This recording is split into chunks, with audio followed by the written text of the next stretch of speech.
Thank you. I'm absolutely delighted to be speaking here today. And can I just say, it's a real privilege to be sandwiched in between John Tennant and Patrick O'Flynn. You know, that's not something that's ever happened to me before. It's made the day really special for me. So I'm here today to talk to you about how campaigning can be fun. Specifically, in this case, campaigning for the Leave vote on the 23rd of June. Now, I don't want us to get off on the wrong foot. Fun doesn't mean not important. Fun doesn't mean that the issue is a joke. Far from it. The choice that we will be presented with on June the 23rd is the most important thing that we will have to vote on in a generation, assuming no second referendums, that is, but I won't go there. It's so important that sometimes I lay awake at night thinking about it. But that still doesn't mean that there isn't some fun to be had. We're campaigning over the summer for a start, so there shouldn't be any need to stand outside in the cold and the rain, because, you know, it's terrible for my hair. So imagine the scene. You're standing on a grassroots out or a vote leave stand, awash with leaflets and volunteers in green and red t-shirts, handing out balloons to children and leaflets, advice, and dodgy green ties to adults. With the right attitude, the whole thing can feel like a day at the fair. And if people can see you having fun, they want to join in and have some fun too. I was running a stand in Yarm, and one gentleman decided to join in and help convince voters that Leave was the right way to go. At first I thought to myself, who's this nutter? But I watched him for a while, and he was doing a really good job of convincing people. He was really passionate, and he clearly knew the arguments very, very well. So in the end I promoted him onto the stall, gave him a grassroots out t-shirt so that he looked official, and I now have his number so he can help out on any future occasions. So that was definitely a good thing. Another thing that's worth mentioning is that this is a truly cross-party campaign. You get the opportunity to work with people who at other times could be political opponents, and the public are more receptive to that for the same reason. Because people get a bit fed up with party politics, but this is bigger than that. It's a really important issue, and the public take that on board as well. Now, you can even campaign when you're out and about. I was in Aldi the other day, that great German supermarket, and I saw a nice young man at the till. I pointed like this at my badge. "Vote Leave," I said to him. He smiled back and nodded. Now, it would be a huge omission for me not to mention some of the fun I've had in my online campaigning.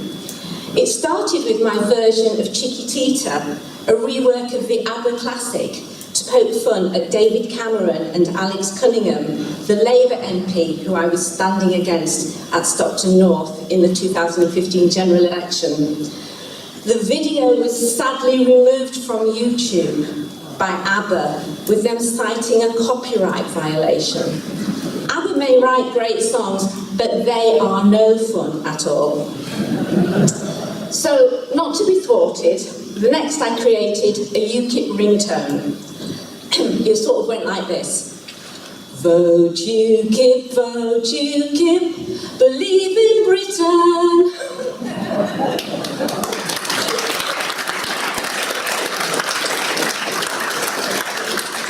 The only problem with the ringtone was that so many UKIPers downloaded it. When they all met up together, they didn't know whose phone was ringing.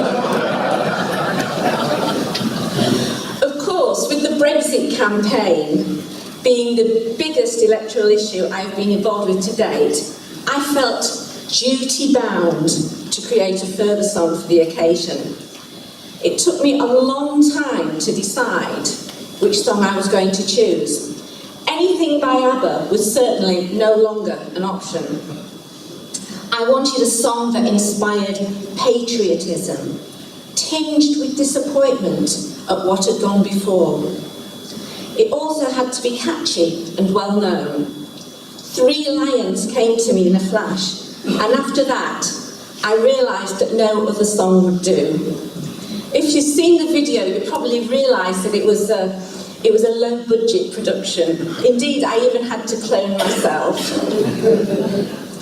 And the background, the Union Jack floating, that was a free download.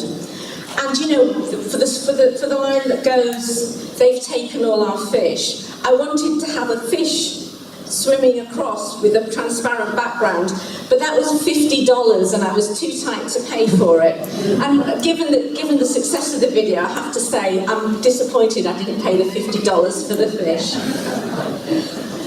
Fortunately, David Baddiel, who wrote the song with the lightning seeds, thought that the song was, in his words, brilliantly naff, and the rest is history.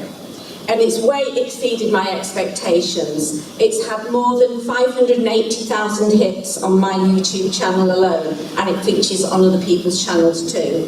It's been reported on across the world, even, according to one of my friends, appearing on the TV in Tehran. Although I have to say, I'm really not sure what they made of it. Now, I have suggested to Vote Leave that I remake the song with Boris as the blonde one. But they've not taken me up on my offer yet, I'm not sure why.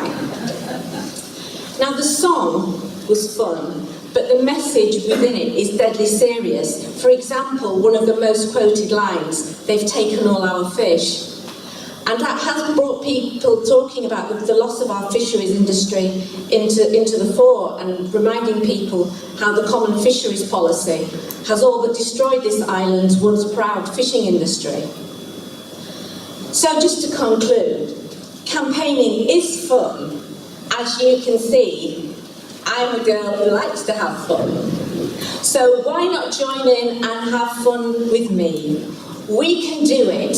Let's go out there and get our country back. Thank you.